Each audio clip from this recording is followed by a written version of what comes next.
सोचिए कि हम दुनिया के हर एक घड़े के बारे में जानते हों, उसका आकार, उसका रंग, उसका इतिहास, सब कुछ। और अब सोचिए कि हम उस एक मिट्टी के बारे में जानते हों जिससे वो सारे के सारे घड़े बने हैं। अब सवाल ये है कि इन दोनों में से कौन सा ज्ञान ज़्यादा बुनियादी है, ज़्यादा मौलिक है। आज हमारी पूरी बातचीत इसी एक रूपक, इसी एक मेटाफर पर टिकेगी। तो इसका मतलब क्या हुआ?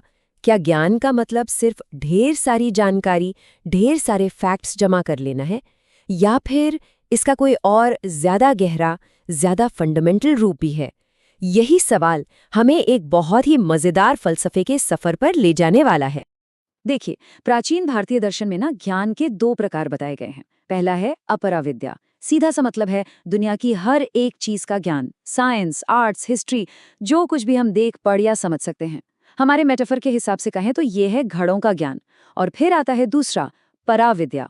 ये है उस एक मूल तत्व का ज्ञान जिससे ये सब कुछ बना है, यानी हमारी मिट्टी का ज्ञान। तो एक ज्ञान है चीजों की फैलाव का और दूसरा है चीजों के सार का। तो चलिए, सबसे पहले गोता लगाते हैं इसी पहली दुनिया में। वो दुनिया जिसे हम अपनी आंखों से देखते हैं, कानों से सुनते हैं, इन अनगिनत घड़ों की दुनिया। अच्छा, इस दुनिया को समझने के लिए एक बहुत जरूरी शब्द है, नाम रूप। मतलब नाम और रूप।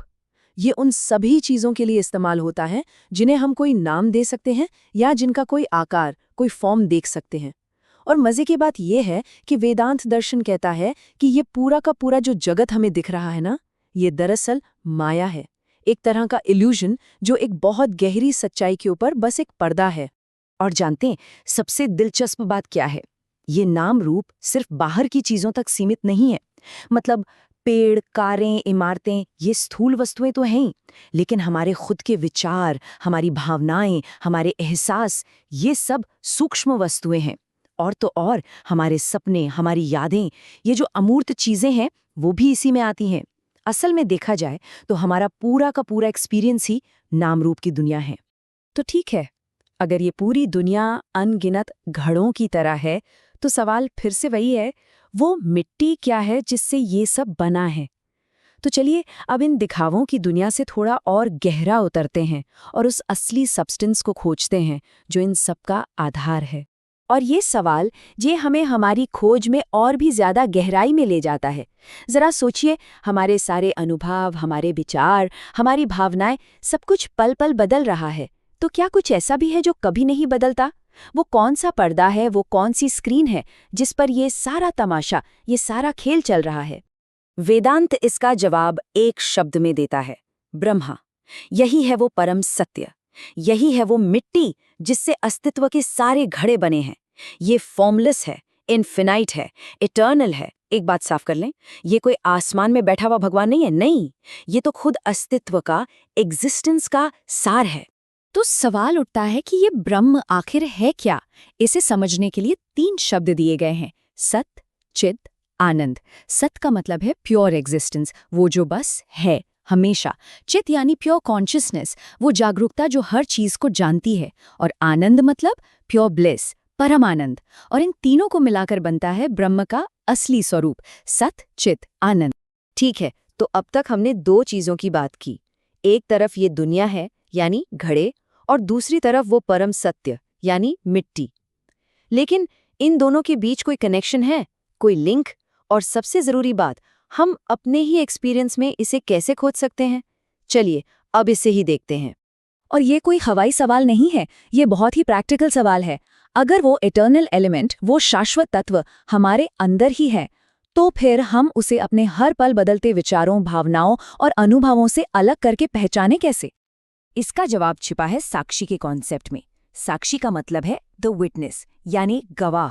ये हमारे अंदर की वो प्योर अवेयरनेस है जो हमारी जिंदगी के पूरे नाटक को एक दर्शक की तरह देखती है, पर उसमें हिस्सा नहीं लेती। ये वो मैं है जो कभी भी ऑब्जेक्ट नहीं बनता, ये हमेशा सब्जेक्ट रहता है, हमेशा देखने वाला। और यही है हमारा असली स्व, हमारी आत्मा। ये जो कोट है ना, ये इसे बहुत ही खूबसूरती से बताता है।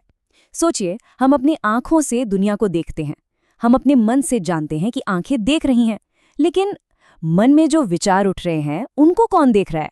बस वही साक्षी है, वो अल्टीमेट ऑब्जर्वर जिसे खुद कभी देखा नहीं जा सकता। अब एक कमाल की बात देखिए, ये जो आइडिया है ये सिर्फ पूरब का, सिर्फ भारत का नहीं है। आपको जानकर हैरानी होगी कि बिल्कुल ऐसे ही विचार दुनिया के दूसरे कोनों में अलग अलग फिलोसॉफिकल ट्रेडिशंस में भी पैदा हुए हैं। ये वाकई बहुत दिलचस्प है। यहाँ पे हम 17वीं सदी के एक वेस्टर्न फिलोसोफर स्पिनोजा की तुलना कर रहे हैं 8वीं सदी के भारतीय संत शंकराचार्य से, और देखिए दोनों एक ही परम सत्य की बात कर रहे हैं। स्पिनोजा उसे सब्सटेंस या गॉड नेचर कहते हैं, तो शंकराचार्य उसे ब्रह्म कहते हैं। दोनों के लिए ये जो दुनिया की पूरी डाइवर्सिटी है ये उसी एक की एक्सप्रेशन है, और हमारा खुद को एक अलग मैं समझना बस एक इल्यूजन है। तो पॉइंट क्या है? पॉइंट ये है कि दोनों एक ही मंजिल पर पहुंचे, बस रास्ते अलग अलग थे। स्पिनोजा ने प्योर रीजन यानी शुद्ध तर्क का रास्ता अपनाया, जबकि शंकराचार्य ने आत्म अनुभूति और शास्त्रों का। कह सकते हैं कि एक ने दिमाग से चलकर उस एक को समझा और दूसरे ने अनुभव से खुद को वही एक जाना। तो हमारी ये जो यात्रा है अब अपने आखिरी और सबसे गहरे पड़ाव पर पहुंच रही है।